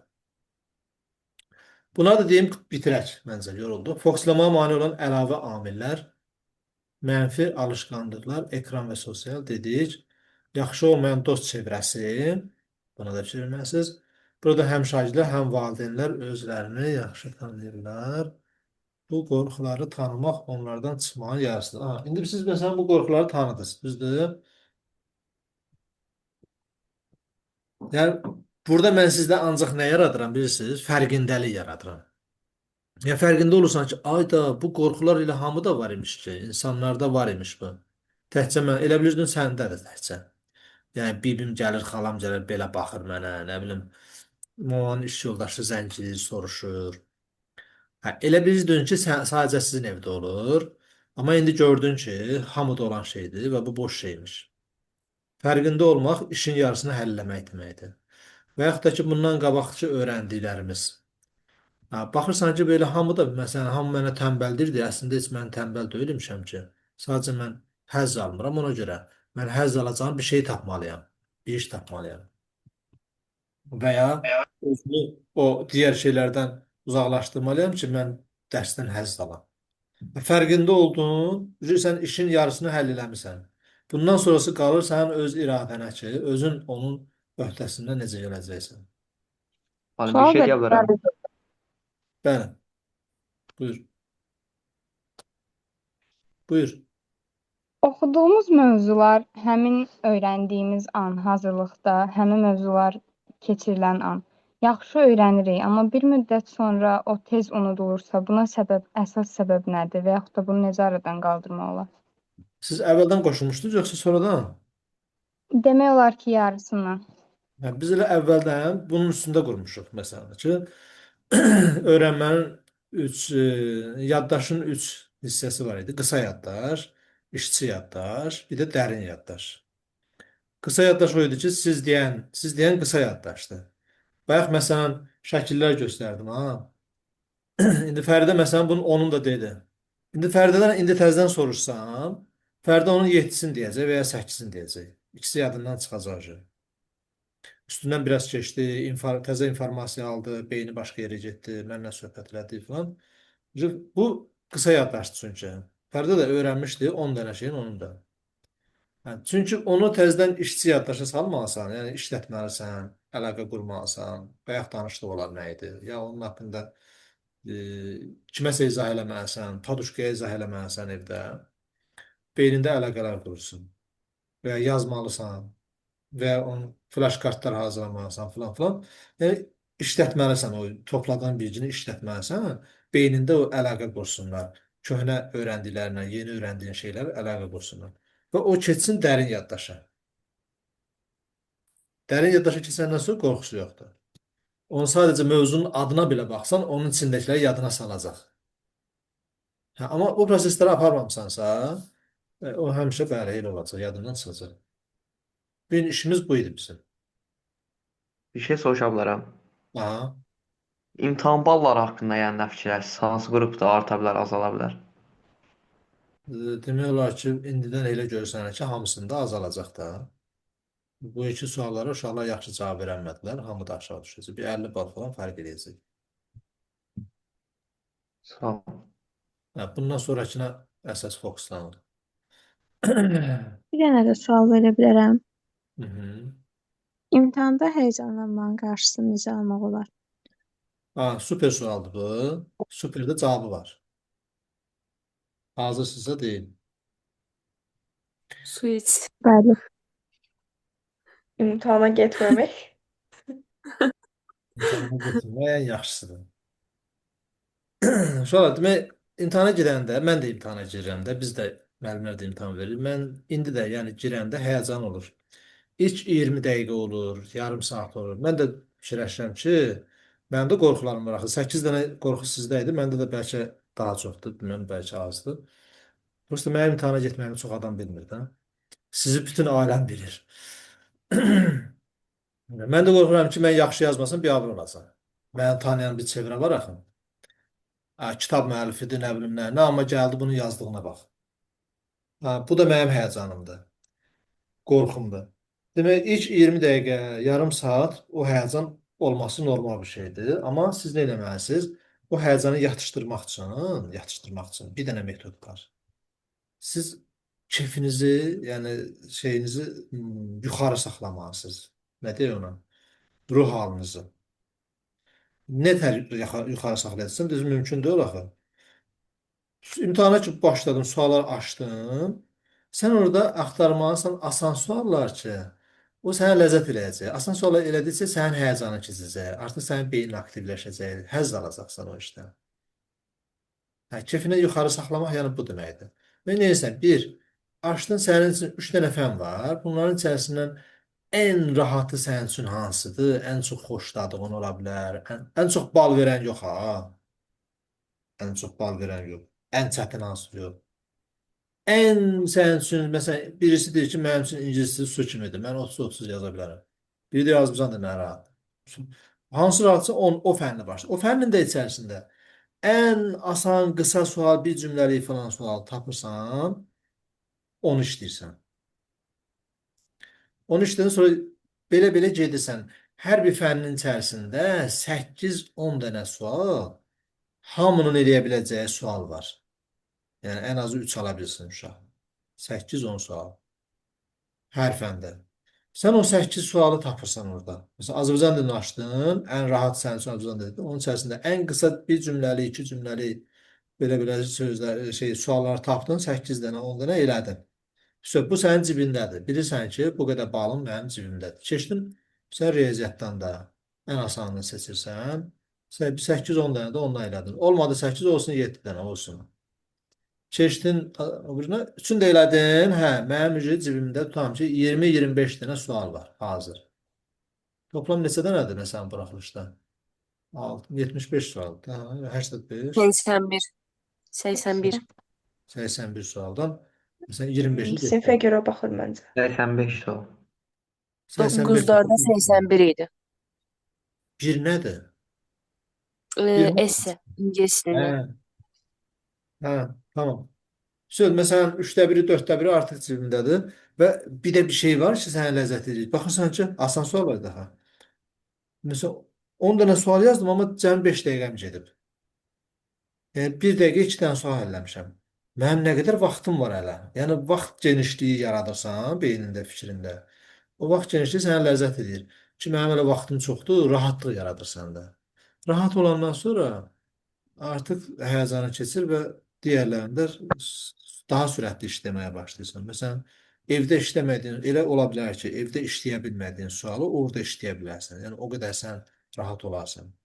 Və amma tərsini eləsən, daha həyəcanlı olanda evdə edə bildiyin sualı orada həll edə bilmirsən. Beynin həyəcan stresdir, sıxır, damarları sıxır, kapilyarları beynimizdə. Qan dövranı yaxşı getmir və hüceyrələr qidalana bilmir, sinir hüceyrələr qidalana bilmir. O əlaqələr yaxşı qurula bilmir. Buna görə də sən sözünü tapa bilmirsən, yaddaşın yadıma sala bilmirsən. Aydındır? Belə, metod bu. Yaxşıdır. Çox asan metoddur, düzdür? Amma tam tərsi olanlar neynəsin? Məsələn, e, eşidir. Buyur, buyur. Məsələn nə? Məsələn, tutaq ki, indi getdikdə normalda uşaqlar vaxtı çatdırmaq problemi yaşayır. Məsələn, tutaq ki, 3 saat ərzində 3 fənd çatdırmaq. Amma məndə tam tərsidir. Sanki zamana qarşı yarışıram. Beynimdə düşüncə var ki, saat yarıma bütün hamısını bitirməliyəm. Aha. Hə, saat yarıma bitirmək istəyirsən. 3 saata yox. Aha, yəni elə bil ki, bilirsin necə oldu. Normalda OTK imtahanlarında da elə olurdu. Məsələn, tez-tez işləyəndə daha az zəif nəticə, yavaş işləyəndə daha güclü nəticə alırdım. Amma burada tərs nə oldu? Elə bil ki, ilk 30 dəqiqə mənim həyəcan vaxtım idi. Bu zəif nöqtəmdə ona, necə deyərlər, qalib gəlmədi. Məsələn, ingilis dilini listeninglə bərabər 15 dəqiqəyə bitirdimsə, artıq ondan sonra psixoloji çöküş yarandı ki, 30 saat satanda 11:30-da olur da. Azərbaycan dilinin hardasa birinci mətnini tam bitirməmişdim 15 dəqiqə ərzində. Artıq ondan sonra psixoloji çöküş yarandı. Onu necə eləmək olar? Yəni tam tuta bilmədim. Yəni birini tutam ki, az bir zaman elədin, o birisini daha çox vaxt sərf elədin. Məsələn, yarısı normalda mənim psixologim belədir ki, şüuraltıdır. Məsələn, çatdırmayacağımı düşünərək daha sürətli hərəkət edirəm. O var. Demək ki, çatdırmayacağını düşünməyəcəksən. Hı. Biz bu dediyim üsul, məsələn, birinci asanları qabağa salırsan, o səndə rahatlıq yaradır ki, mən çatdıra biləcəm. Çox sualın 1/3-ini elə edib qurtarmışam da artıq. Nə Mhm. qədər geniş vaxtım qalıb. Özündə rahatlıq yaradırsan əslində. Çatdırmayacağım düşünməklə sən bir şey qazanacaqsanmı? Sən buna baxırsan ki, mən bu şeylər, məsələn, bayaq dediyi 8 dənə qorxu. Bu sənin dediyində o bir qorxudur da. Mən bu qorxuları düşünməklə mən bir fayda qazanacağam. Xeyr. Neyinə zərər qazanacaqsan da. Bəli. Bunda onu mən niyə düşünməliyəm ki? Mhm. Özün sual versən, Bəli. cavablandırırsan. Sual versən, cavablandırırsan. Söz bitdi. Yəni, hər şey beyində həll edirsən onu. Suallarla. Sual versən özünə. Dərsi də elə öyrənsən. Sualla. Bir problem çıxdı qarşına həyatda. Mən nə etməliyim? Təzədən burada sual versin özünə, səsli şəkildə. Sual verəndə beynin sualın cavabını tapır. Problemin həllini tapır. Sən eləmirsən, beynin özü eləyir. Sən kimsən, biz kimik ki? Beyin var. Bu boyda beyindir. Biz buyuq. 200 qram beyin. Bəli. Çox sağ olun. Qorxularımızı da tanıdıq. Beynimizin çox şeyini tanıdıq. Məncə bu qədər beyin tanımaq kimsə bu qədər tanımamışdı. Bu axırıncı sizə uyğundur. Bunu da oxuyaq. Gedək evimizə. Həlli yollar. Beyinə reset vermək. Reset verdi. Kompüter dilinə yazır. Beyin düşüncə məşqləri. Bayaqdan onlar danışırıq artıq. Məsələn, sizə zərərli olan düşüncələrdən uzaq olacaqsınız. Sizə zərərli olan şeylərdən uzaq olduğunuz kimi düşüncələrinizdən də uzaq olacaqsınız. Zəhərli düşüncələrdən. əldə qələm tutursan, onun belə beynə təsiri var, fokuslanmağa təsiri var. Yəni, bir var ki, qoydun qabağa sadəcə oxuyursan, bir də var ki, qələmi də götürmüsən, hələ bir şey yazmırsan, amma əlindədir. O belə sənin fokuslanmağını artırır. Hı. Hı -hı. Burada Dünyamalı müəllim qoşulmuşdu bayaq. Müəllim qoşuldu ha bax. Deyəsən çıxdı. Dünyamalı Buradayım. buradasınız ha. Dünyamalı müəllim sizin fizika kitablarınızın müəllifidir əslində. Hansı kitab idi müəllim? Neçənci sinif? 7, 8, 9 7, 8, 9. Təbiət sınıflar. kitabları yoxsa ancaq Hə. fizikadır? Yox, fizika 7-ci Hə. sinif, 8-ci sinif. Hal-hazırda məktəbdə keçdiyiniz yeni fizika kitablarının müəlliflərindən biridir. Siz üçün maraqlı gələr. Müəlliflə bir yerdə oturmusunuz. Ona da sual verə bilərsiniz. Fizikadan xoşunuz gəlməyən yeri varsa hökmən deyə bilərsiniz. Hə, suallar varsa. Bunu bitirim, sonra müəllimə sualınız varsa deyərsiniz uşaqlar. Təklifiniz varsa, o da yaxşı olar. Yeri gəlmişkən, müəllimi tutmuşkən burada. Nəfəs terapiyası yaxşı bir şeydir. Uşaqlar, doğru nəfəs vermək, almaq çox vaxtı nəfəs aldıb verdiyimizin fərqində deyilik. Nəfəs almaq stressimizi də azaldır. Çünki biz stresli olanda qanımız qatılaşır. Karbon qazı çoxalır. Qan qatılaşır. Qan qatılaşanda nə olur? Kapillərin içərisində hərəkət edə bilmir. Beyinə yaxşı qan getmir. Da beyin yaxşı düşünə bilməyəcək. Nəfəs alırsan dərin, uzun, biraz saxlayırsan, sonra uzun yavaş-yavaş verirsən. İmtahan içində də verə bilərsən. Evdə də, hazırlıqda olanda da, nə bilim, yol gedəndə də, arasıra belə 3 dənə, 5 dənə edirsən. Belə dərin nəfəsi yavaş-yavaş ancaq. 4 saniyə alırsan, 4 saniyə saxlayırsan, 4 saniyə yavaş-yavaş verirsən. Uzun içəridə nə var? Çıxarırsan. Onda karbon qazı, oksigen bol gələndə qanı durlaşdırır. Qanı durlaşdırır və kapillərdə hərəkəti rahatlaşır. Və sonra başlayırsan ki, əsnəməyə. Əsnəmə birisi də nədir? O 3 nəfəsdən sonra əsnəməyə, əsnin. O demək ki, bol oksigenə ehtiyacı var. Ləzzət alır, xoşu gəlir. Bir fənnə uzun zaman ayıranda beyində yaranan hallar. Uzun zaman, bu nə deməkdir? Yəni, hansı fəndən zəifsizsə, ondan adam qaçıraq, axıra saxlayır. Elə yox. O fənnə daha çox vaxt ayırın, ondan belə daha çox ünsiyyətdə olun. Məsələn, mən deyirəm, ingiliscədən məsələn 6 saat məşğul olurdum. Mən onunla daha çox ünsiyyətdə oldum deyə. Başladı o ingiliscəyə aid olan hər şeyi tez öyrənməyə başladı beynim. Bir sözü ikinci dəfə təkrar ehtiyac qalmadı. Hansı ki, mənim yaddaşım zəifdir. Belə bilirəm özümü. Və onu sevməyə başlayır. Yəni, uzun müddət, məsələn, siz hansı dostunuzla uzun müddət bir yerdə olsa, məhəllə uşağı ilə, onu başlayırsınız, onu daha çox sevməyə başlayırsınız. Bu da elə bir şeydir. Sayrışan düşüncələr, qayğı gətirən fikirləri rədd eləmək. Bax, onu danışdıq. Qızımız da sual vermişdi ki, bəs mən o qorxuları və yaxud da ki, imtahanda deyirəm ki, vaxt çatmayacaq və yaxud da 8 qorxu demişik. Bunlar hamısı zəhərli fikirlərdir, düşüncələrdir. Bunları özündən uzaqlaşdırırsan. Özün özünü idarə edirsən. Gəlir beyninə, sən dərs oxuyanda da gəlir. O qorxular gəlir, hər dəfə biri gəlir. Sən fərqində olana qədər keçir bir xeyli vaxt. Amma hər dəfə fərqində olandan sonra öz-özünə deyirəm, mənə bu lazımdır bunu düşünmək, mənə faydası varmı? Faydası yoxsa mən niyə düşünürəm? Uzaqlaşdır, uzaqlaşdır, uzaqlaşdır. Yavaş-yavaş beynin fokusun artacaq. Və dağınıqdır, beynin 100 yerə parçalanır. Onu sən yığmalısan bir yerə. Nə üçün reset verməliyik? Bunu danışdıq. RAM dolanda beyin donur. RAM nədən donur? Çoxlu şey açanda, proqram açanda RAM donur da. Yəni, beynimiz də çox fərqli yerlərə parçalananda RAM donur. Çox dərs, çox tapşırıq, çox məlumat, RAM dolur, fokus zəifdir. Arada reset verməlisən, istirahət, nə bilim, amma aktiv istirahət. Yəni, telefon, ekranla istirahət olmaz. Ekran özü həm yorur, siz onu hiss eləmirsiniz. Məsələn, mən yaşlı adamım, mən hiss edirəm. Siz cavansız hiss eləmirəm, amma beyninizi yorur, həm də ki, bayaq dediyimiz zərərləri də vurur. Ağlına gələn fikirlər, planları kağıza qeyd elə. Məsələn, gündəlik çox vaxt uşaqların çoxusu belə edir. Planlarını qeyd eləmir. Dərsdən çıxanda da fikirləşir, bundan sonra hara gedəcəm, nə yazacam, neçə dənə yazacam. Hazırlıqdan çıxanda da, hazırlığa gedəndə də, yol boyunda. Eyni şeyləri bir gündə bəlkə 20 dəfə təkrar düşünür. Sabah nə edəcəm? Yox, onların heç birisini düşünmürsən. Sənin beynin sakit qalmalıdır, təmiz qalmalıdır. Hər dəfə qeyd edirsən, yanında dəftər olur.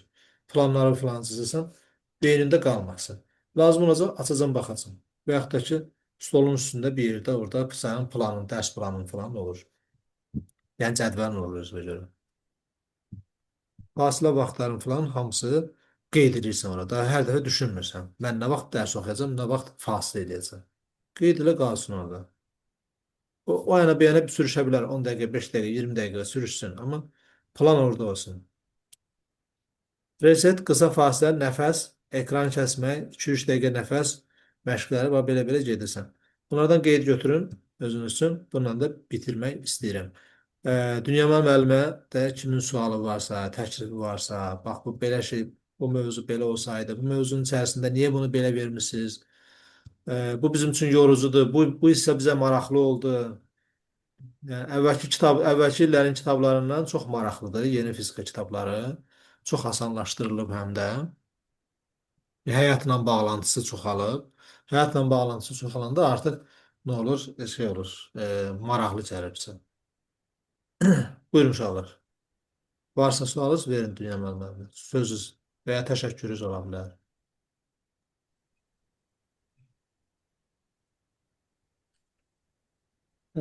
Görün sual yoxdur. Görmən mən bir icazə versəniz bir fikir. Aha. Daha doğrusu bu dərsliklər haqqında bir fikir deyim, ola bilər ki, şagirdlərin bəziləri məlumat olmasın. Aha. Buyurun. Xüsusən 7 və 8-ci siniflərdə, bu yeni yazılan dərsliklərdə metodik vəsaitlər var. Onlar bu Trimse-Duazda var. Mən link atacağım buradan. Metodik vəsaitdə dərslikdə olan bütün sual tapşırıqların həlləri, izahlar var. Yəni ətraflı şəkildə verilib, ondan faydalana bilərlər. Ola bilər ki, məlumat olmasın hansınısa. Yəni hazırlıq müddətində onlar çox aydın şəkildə onların izahı ilə vermişik. Metodik vəsaitlərində. Bu müəllim üçün nəzərdə tutulub, amma şagird də istifadə edə bilir. Yəni şagirdin də başa düşəcək şəkildə çox sadə, çox aydın şəkildə onları. Metodik vəsait müəllim üçün nəzərdə tutulub. Amma şagird sualdan istifadə edəcək. Əlbəttə, suallar orada yazmışıq. Həmin eyni suallar orada verilib olduğu üçün və onların həlli izahı orada verilibdir. Yəni ondan faydalana bilər. Xüsusən imtahanlara hazırlaşan şagirdlər üçün o çox faydalı olar. Yeni tip suallar falan var. Bəli, təbii ki, dərslikdə suallar hər mövzuda bir sual və ya məsələ verilib, izah olunub. İndi mövzular oxuyub, onlar da həllərin nəzərdən keçirərlərsə, yaxşı sistemli bilik qazanırlar. Birincisi, mövzunu yaxşı öyrəndikdən sonra suallar da cavablandırmaq olur. Yəni, istənilən resursdan suallar cavab vermək olar, mövzunu bildikdən sonra. Ona görə birincisi, mövzunu yaxşı öyrənmək lazımdır. Yaxşı anlayanda istənilən sualı düşünüb tapa bilirsən. Amma anlamamısansa, elə suallara birini oxşadıb, bir-birini oxşadıb həll edirsənsə, fərqli sual çıxanda qarşına artıq ilişəcəksən. Bəli. Başqa söz yoxdur mənim? Yox, elə bunu deyirik. Oldu uşaqlar, bu qədər bəsdir məncə, yorulduq. Sizi də yorduq. Əlinizə, əməyinizə sağlıq müəllim. Çox sağ olun. Sağ olun mən. Çox sağ olun, faydalı oldu. Sağ olun. Çox sağ olun. Siz də sağ olun. Sağ olun müəllim. Sağ olun. Sağ olun. Sağ olun. Sağ olun. Sağ olun. Siz də sağ olun. Gecəniz xeyrə qalsın. Müəllim sağ olun, gecəniz xeyrə qalsın. Sağ olun. Təşəkkür oldunuz, dəstək oldunuz. Sağ olun, mən təşəkkür edirəm.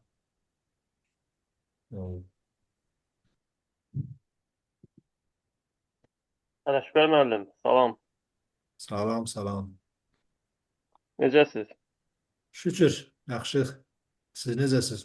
Çox sağ olun. Niyə demirsiniz də növbətçisi nə vaxt olacaq bu təlimin? Uzaqdan müşahidə edirsiniz. Ancaq tənqid edirsiniz. Qeyd eləyin də ki, yəni nə vaxt olacaq, bu bilsinlər. Görünür ki, maraqlıdır tələbələr bizə. Növbətini nə bilim, düşünməmişəm axı. Düşünün də, yəni proses zamanı düşünüb qərar verə bilərsiniz. Bəli. Yəni mənim sizin tənqidlərinizdən nəticə çıxaracaq. Müxtəlif müəllimləri cəlb edə bilərsiniz. Hətta tələbələrimiz var, xaricdə oxuyanlar, onları cəlb edə bilərsiniz. Yəni daha maraqlı edə bilərsiniz. Bəli. Artıq onun formatı başqa olur da. Onun formatı başqa olur. Və o məsələ belədir ki, uşaqları insanlara cəlb eləmək üçün hansı format quracaqsan və onu necə çatdıracaqsan. Məsələn, 2-3 cümləli bir reklam paylaşır, tamam ki, poster. Orada o necə algılayacaq və buna ehtiyacın var deyə deyəcək, gələcək və ya ehtiyac hiss eləməyəcək. Bunu qurmaq, fikirləşmək, bunlar hamısı işdir də, düşünmək. Yəni təklif edirəm ki, imtahan öncəsi də 1-2-3 gün əvvəl və ya bir gün əvvəl üçün belə bir seminar təşkil edib, elə imtahanda həyəcana qarşı, həyəcandan necə atmaq olar, özünü necə idarələmək olar, bununla bağlı da bir təşkil edə bilərsiniz. Olar. Ola bilər. Burada qalanlar deyəsən müəllimlərdir. Ya maraqlıdır, qulaq asırlar, ya da ki, bəzən Necə oldu? yatırlar, qalırlar tələbələr dərsdə. O da necə oldu müəllim, Əli müəllim? Əvvəldən Maraqlıdır. O baxırdınız. Fərdə xanım kimdirsə maraqlıdır. Çox Hmm. aktiv iştirak edirdi. Siz üçün necə oldu? Mən də Faydalı. axıra qədər qulaq asdım, yəni maraqlı gəldi. Daha da təkmilləşdirmək olar. Aha. Əslində praktiki fəaliyyətləri daha çox eləsəniz, yəni öz danışdığınızı daha çox burada tətbiq etməlisiniz də. Yəni tutaq ki, 15 dəqiqə danışıb bir fəaliyyət və ya bir fasilə. Hə. Onu burada real göstərmək həm də çünki o diqqət yayındıra bilir. Bəli. Şeydir də, onun üzərində işləmək lazımdır da. Mən daha çox statistikaya baxırdım. Yəni əvvəl 78 idi, yavaş-yavaş vaxt uzandıqca çıxırdım. Əlbəttə saat 11-dir, yəqin hər kəs qala bilmir. Hə, 11-dir, 2 saat ucu oldu. Hə. Bəli. Sonda nə qədər qaldı? Mən baxa bilmirdim statistikaya. Belə yəni əsas yerə qədər bir 60-a yaxın var idi, sonra düşdü yavaş-yavaş. Belə. Hə. Yəni maraqlıdır. Daha sonra daha çox tələbələr, şagirdlər cəlb eləmək olar. İndi biz bir neçə müəllimlərdən xahiş etdik, onlara göndərdik. Sağ olsunlar, onlara da paylaşdılar. Bunu məsələn kütləvi eləmək olar. Elə bu şey də eləmək. Təhsil institutunun da vasitəsilə eləmək olar. Demək təhsil institutunu yox, şey. Bakı idarəsi bəlkə edə bilər. Bəli, onlarla eləyə bilərsiniz. Bax, mən danışaram, metodistlərə də bildirərəm. Belə maraqlıdırsa, eləyə bilərsiniz. Kütləvi edirsən, daha çox adam istifadə edir. Bəli, daha da təkmilləşdirmək olar. Hə. Mən elə bilmirdim ki, nə qədər uşaq yığılacaq da. Məsələn, neçə gün idi, cəmi 7-8